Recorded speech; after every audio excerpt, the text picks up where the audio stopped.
दूनु जो बना तोहर कैसे झूलल बोला झूलल हो। दूनु जो बना तोहर कैसे झूलल बोला झूलल हो। रोज रोज चोली कोनो चेक कइले बा, रोज रोज चोली कोनो चेक कइले बा, जो बना पके हुआ अटैक कइले बा। हाँ दूनु जो बना तोहर कैसे झूलल बोला झूलल हो। दूनु जो बना तोहर कैसे झूलल बोला झूलल हो।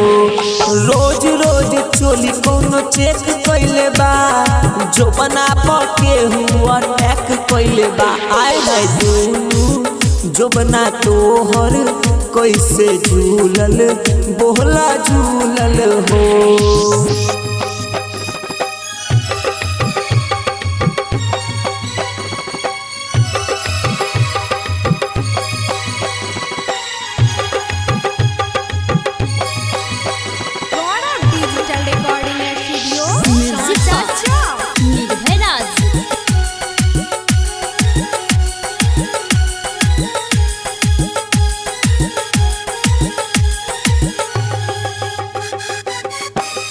चढ़ल बा जवानी उम्र 16 साल के, करेलू कमाल काहे आँख मार के, करेलू कमाल काहे आँख मार के। चढ़ल बा जवानी उम्र 16 साल के, करेलू कमाल काहे आँख मार के। तू ले ल माजा सट के पांजा ले ल राजा हो। दूनु जो बना तोहर कैसे झूलल बोला झूलल हो। रोज रोज चोली कोनो चेक कइले बा, जो बना पके हुआ अटैक कइले बा। आए हाय दूनु जो बना तोहर कैसे झूलल बोला झूलल हो।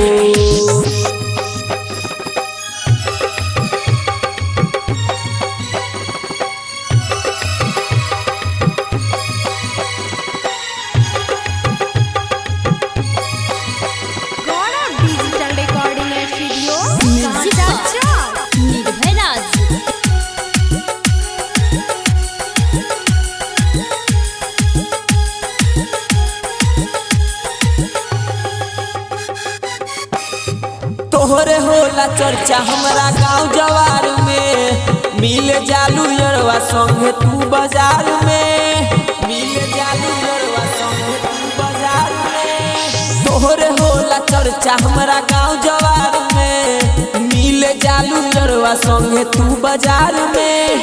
कहे राइटर गुडू लहरी संगे मिले जालू हो।